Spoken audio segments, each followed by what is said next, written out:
Happening now, the latest charges lodged against a trio accused of violently assaulting an elderly woman in Jamestown. And an investigation continues into what caused a residential fire in Chautauqua County yesterday. Plus, an aviation innovation makes a stop at the Jamestown airport. A look at this first of its kind electric airplane.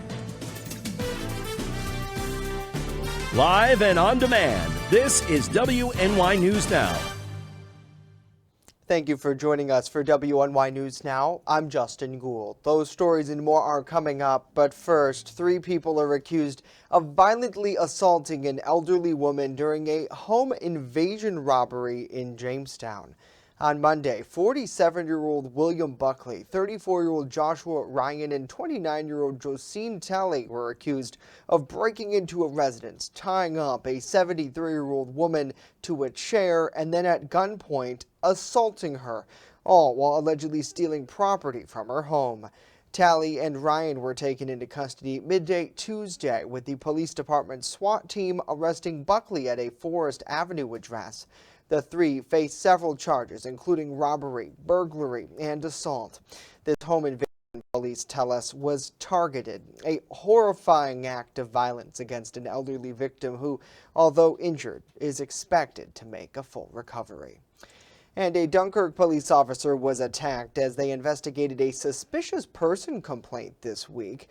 Since the alleged assault, the suspect has been released due to New York State's bail reform law. Just after midnight Wednesday, a police officer allegedly observed 32-year-old Larry Casey III attempting to open doors to closed businesses and parked vehicles in the area of 3rd and Washington Avenue in Dunkirk. When confronted, Casey allegedly fled on foot. He then found himself at a locked door. That's when Casey allegedly turned around and then physically attacked the pursuing officer. During the struggle, the officer was struck in the face, breaking their eyeglasses. Casey was tased and later taken into custody. Now, per New York State's bail reform law, he was released with an appearance ticket. And a wanted man has been arrested in connection with a theft at a Jamestown area business. Officers with Jamestown Police tell us that they tried to stop 41-year-old Alberto Nerveza Aponte Jr. last week after he matched the description of a suspect involved in a business larceny on the city's north side. After making contact with the suspect, Aponte allegedly fled on foot. During a pursuit, he's accused of attempting to elude officers by striking one of them in the face with his hand. When he was finally arrested, Aponte was allegedly found with nearly $400 of stolen merchandise from the business. He faces several charges, including petty larceny and resisting arrest. And an investigation continues to determine what sparked a residential fire here in Chautauqua County. Just before 2 o'clock Wednesday, several area fire departments responded to 6441 Hartfield Centralia Road for a reported structure fire. When crews arrived on scene there, they were met by heavy smoke. While the home's residents were able to escape without injury, firefighters spent some time searching that home for the fire source in an attempt to extinguish flames. They later used a ladder truck from the Westfield Fire Department to gain access to the structure's 2nd floor there. The Chautauqua County Sheriff's Office Fire Investigation Team now has since been called to the scene, and they're working to determine the fire's origin and cause. Well, 2022 is coming to a close, and those leading the city of Jamestown are reflecting on the past year's agenda. Our Bronson Rasmussen joins us live in the newsroom with more on the accomplishments city leaders are touting this year. Bronson? Justin, tasked with allocating $28 million of American Rescue Plan Act funding, Jamestown City Council President Tony Dulles believes that the City Council has done its due diligence in funding all aspects of the city's needs. When I saw that email, I thought it was a typo. I thought it was $2.8 million, and $28 million is a daunting task to try to figure out. It sounds like a great problem to have, but there's a lot of things. We could spend $28 million like that. From funding several new programs within the Department of Development to buying new vehicles and equipment for the Department of Public Works, the lawmaking body tried to cover a wide range of needs in 2022. We touched on public safety. This past year was a very challenging year. We had an increase in gun violence, and we had a very large and well-attended forum back in, I believe it was September. We had it. We hired additional staff, with both fire and police, to deal with particularly violence, particularly EMS. In addition, the city also saw several quality of life improvements, like the new municipal lights on the Riverwalk and a brand new skate park. We started out with dealing with the Chattacoin River back in January and February, getting started on a badly needed process of cleaning up that river, shoring up the shorelines, and moving forward so that that river will be a greater asset in the years to come for Jamestown. It is estimated that the council has expended close to $25 million of their allocated ARPA funds. Meanwhile, Jamestown Mayor Eddie Sundquist is hopeful for the new year. We're going into 2023. It's also an election year, right? So we will start to see individuals that will be running for city council, for mayor, and for others. So it's going to be a big year. I don't want to call it a blockbuster year yet because I'm not sure what's involved, but certainly we're excited to continue all the projects for the city and moving the community forward. Yesterday, the mayor held a public hearing for 2 new local laws authorizing video conferencing for public bodies and the reapportioning of council ward boundary lines. As things stand, the mayor's office will review and either veto or sign in law the 2 ordinances. Live in the newsroom, Bronson Rasmussen, WNY News Now. All right, Bronson, thank you very much. Well, now let's switch gears and get a first check of our weather forecast today. Chief Forecaster Dakota Hunter standing by live with that. And one of the things that we've been talking about here, Dakota, we're just coming off the tails of some pretty wild winter weather.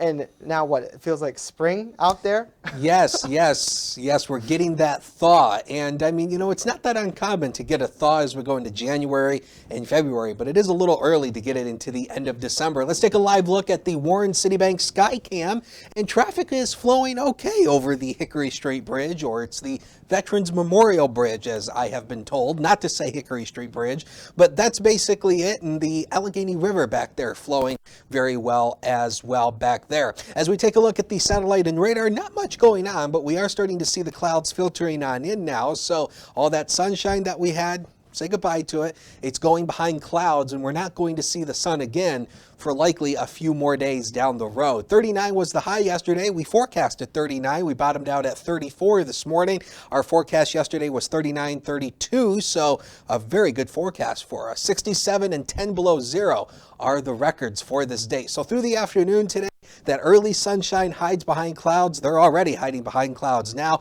but it's a milder day, 43 to 50, but that wind still up though out of the south to southwest at 10 to 20 miles an hour. But a big warm up is on the way for New Year's Eve weekend. We'll talk about it with FutureScan and the Ultimate Satellite Solutions 7-Day later on in the show. Justin. All right, Dakota, we'll see you back in just a little bit. Thank you. As we continue, an update on the snow removal efforts here in Western New York, where the National Guard now stepping in to help those in Buffalo. And later, there's done an investigation of a New York congressional rep accused of stretching the truth. Stay with us. WNY News Now. We'll be right back.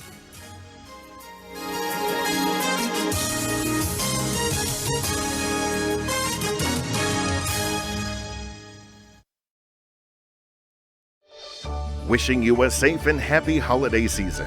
WNY News Now, the Jolly Team, where coverage comes first. EagleZip.com is your local one-stop shop for all of your home and business computer needs. Located on Fluvan Avenue Extension, just outside of Jamestown, EagleZip.com sells and services all brands of desktops and laptops, as well as servers and network equipment for your business. All new computer sales include transferring your data from your old computer, plus a 2-year warranty. Call EagleZip.com today. Stop by EagleZip.com today and let us make computers easy for you.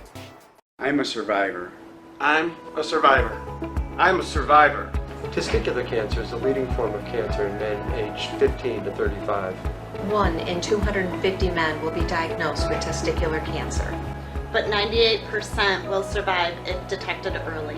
As a survivor, I believe early detection is the key. Learn how to do a testicular self-exam and other important facts about testicular cancer at oneball4tc.com. Looking for a fair and honest auto mechanic? Look no further than DeWyas Auto Service. Located at 140 Main Street in Randolph, our family-owned business is ready for all of your automotive needs. From general service to more complex repairs, count on DeWyas Auto to keep you on the road. We not only keep your cars running smoothly, but also looking great with our expert detailing crew. Send us a message on Facebook or call us today at 716-358-2292 to set up an appointment. DeWyas Auto Service. Fair, honest, and the best prices guaranteed. You're watching WNY News Now, where coverage comes first. Governor Kathy Hochul recently signed legislation to address healthcare disparities among the LGBTQ+ community. Today, our New York Capitol correspondent Elise Klein hears from healthcare experts and advocates about the impact. Last week, Governor Kathy Hochul signed a legislative package that would allow homeless and runaway youth under the age of 18 to make their own healthcare decisions and to require specialized gender identity training for nurses and home healthcare aides. Yarrow Brown, an advocate and member of the LGBTQ+ community, underwent 2 major surgical procedures in 2018. They wrote on the patient instructions to be called by their preferred pronouns they, them, but the healthcare providers taking care of them at the time did not get their pronouns correct, Brown says. For them, this legislation is personal. They are starting to open up the realization that they also have to realize that people like me exist.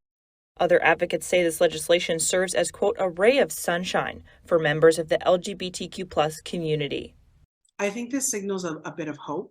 And I also think, or I hope, that it is showing the LGBTQ+ New Yorkers that our legislation is listening to us.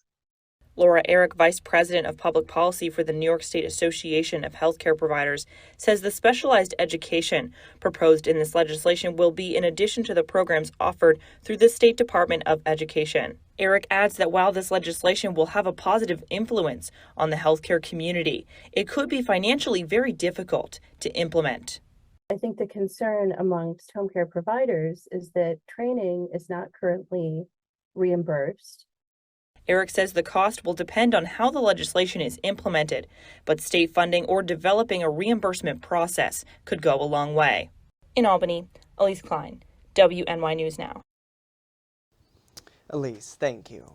Well, days after Buffalo was hit with a massive winter storm, the city's residents, they're still digging out. Now members of the National Guard are lending a hand, or in this case, a shovel. A team of National Guard members stopped to assist some residents who were hard at work cleaning up their driveways. The Guard has been deployed to the city after the winter storm that left homes without power and the streets impassable.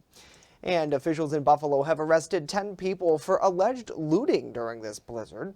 Police say the arrests are coming and more of them are on the way as they urge people to simply turn themselves in. I strongly urge a lot of these incidents that had video, you're out there, you've been on social media, you've been on TV, do yourself a favor, make things very easy for yourself. Just come in and turn yourself in, accept the consequences and the responsibility of what you did. Now, the ban on driving in Buffalo was lifted at midnight Wednesday. Meanwhile, only 3 Buffalo residents remain without power, that down from a high of 20,000 customers. Well, New York Republican Representative-elect George Santos continues to face backlash over lying about key parts of his biography. Federal prosecutors in the state say they are now looking into his finances. That's according to sources familiar with the matter. This probe comes after questions over his income and campaign financing. In an interview Wednesday, Santos said he made his money through, quote, capital introduction and, quote, deal-making for high net worth individuals. The U.S. Attorney's Office in the Eastern District of New York is undertaking this investigation. Well, every year, hospitals expect to see an increase in sickness, especially after the holiday season. This year is no different, with RSV, COVID, and the flu around even before the holidays started. Now, just days out from Christmas, Erie News Now's Marissa Thomas has more from doctors from hospitals in our region about what they're seeing. With people gathering and socializing for the holidays, the number of people contracting viruses has increased. We've been seeing a lot of viral illnesses recently. There's been COVID that's still been hanging around. There's RSV and influenza. RSV and flu are the big ones that we've been seeing recently. A lot of people are coming in with multiple symptoms, and those are the two big ones. With New Year's Eve around the corner, it's expected that the number will continue to rise. Fortunately, RSV and flu are both viruses the hospital is prepared to face. We're always ready for the next virus to come along. The flu, influenza, RSV, they've been around for a while, so we're used to handling it. They're typically higher during these winter months, so we're preparing for everything. Dr. Chris Camarata says the increase in viral cases is expected and modest, but compared to the past few years, the cases are higher. We had not seen influenza or RSV almost at all during COVID because of the masking and social distancing. So it did come back with a vengeance this year. The numbers certainly would count for a pretty heavy season for both of them. And then you add COVID into that. Yes, it's been busy. Viruses aren't the only concern for the medical community. Camarata says that this year patients are suffering. Since COVID, a lot of people have missed vital routine checkups. We're seeing a lot of late-stage cancers even presenting through the emergency department, and we're diagnosing them. Though it's been very busy in the medical field, we would certainly encourage you to look past that and understand that your health is important. Marissa Thomas, Erie News Now. Marissa, thank you. Coming up, a look at preparations ahead of the New Year's Eve celebrations planned for New York City. And later, we show you the aviation innovation that made a stop at the Jamestown airport yesterday. But first, when we come back, Dakota joins us with a full look at our weather forecast. Stay with us.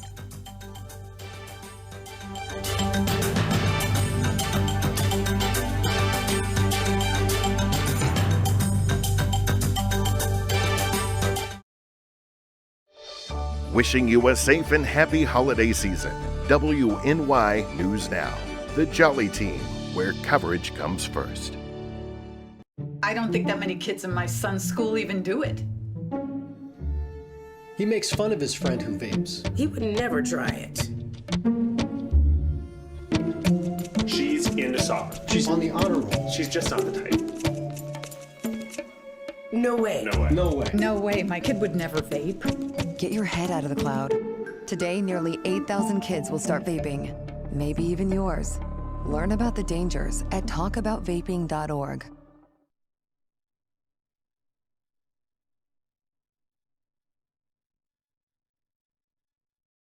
There's an old saying, there's no news in the newsroom. Well, it's true. The time I spend at the anchor desk is just part of my day. Most of our time is spent gathering stories in the community, stories that matter to you. We can't do it alone, and we need your help. When you see breaking news or have a news tip we should know about, drop us a line on Facebook today, email our news desk, or call our newsroom at 488-7226 so we can bring those stories straight back to you. Slow down. Slow down and move over. Move over. When you see signs, lights, vests, please give us some room. Slow down. Slow down and move over. When you need help, it's our job to help you. To save you. Despite the danger. This danger is real. Do your part. Please. Slow down. Slow down. And move over. Move over. With coverage that matters. This is WNY News Now. Fast, accurate, and everyday. First Defense Weather. I say it all the time, if only you knew the things we talk about when we're in a commercial break. All right, we've got a lot of weather eye pictures of the sunset last night, and Pat sending this in. I mean, the sky was just like cotton candy yesterday. I mean, that's what I got from a lot of people. Matt sending this in from Faulkner. Again, very much a you know, a cotton candy-like sky. I mean, it was just fantastic last night. Laura sending this in from near Chautauqua Lake. Again, just another beautiful sunset. Crystal Certic. And again, from here in the city of Jamestown, you can see the lights refracting on the street lights and everything. That's a good picture, though. I mean, man, I mean, we've had so many of these. I mean, you know, if I were to put all of these in, we wouldn't be talking about anything else but sunset pictures. But thank you so much for sending them in to us. And again, we call you our weather eyes because you are our eyes to the outside world. And again, if you have any pictures or videos you'd like to send to us, the First Defense weather page on Facebook, I'm at HuntersWX on Twitter, and always use that hashtag MyLocalWX. Man, the ski resorts have definitely loved all that snow that came over the weekend peak and peak. 12 to 24 inch bases with a packed powder surface. Holiday Valley 6 to 52 inches. Hollymont 18 to 40 inches. Mount Pleasant 12 to 24 inches. The bases are all looking good, but we do have a warm-up coming along with some rain, so that may impact some of the bases, but I know the ski resorts like the rain because it hardens up the bases and it makes the bases last further into the spring season. So we'll see what we get here. But the HD News Now cam, all that sunshine is gone. We've now got clouds, 45 degrees right now, a southwest wind of 15, still is a little bit breezy, the wind chill down to 38, so it is warmer today. But when you get a wind like that, it doesn't really make it feel that much warmer out there. So the next thing we're keeping an eye on really is going to be that warm up. These are just over the next 5 days. We're going to get close to 50 on New Year's Eve. So by the time we end 2022, 50 should be where we top out. We'll go down to 41 by the time we go into Sunday, but early next week, the temperatures march up again, and you'll see it in the 7-day a little bit later on. There's the first culprit, that warm front that's going to shove north. That warm front's going to bring in that warm southerly air. And again, southerly air is always warm, but this is what's going to be coming over the weekend. This system out here toward the middle part of the country, that is going to be coming in here, but it's not going to be as snow. It's going to be as rain. So here's future scan over the next couple of days. Notice the clouds thickening up. I think it's overdoing some of the sunshine we're going to see. The clouds are here and they're pretty much going to stay here throughout much of the day. Now we will see a couple isolated to scattered showers through the evening hours tonight. So we'll put the chance of rain tonight at about a 30% chance. But by the time we go into tomorrow, again, we'll see a few scattered showers through the day on Friday. Not all day rain. That'll be the good news. But again, rain's going to be on again, off again.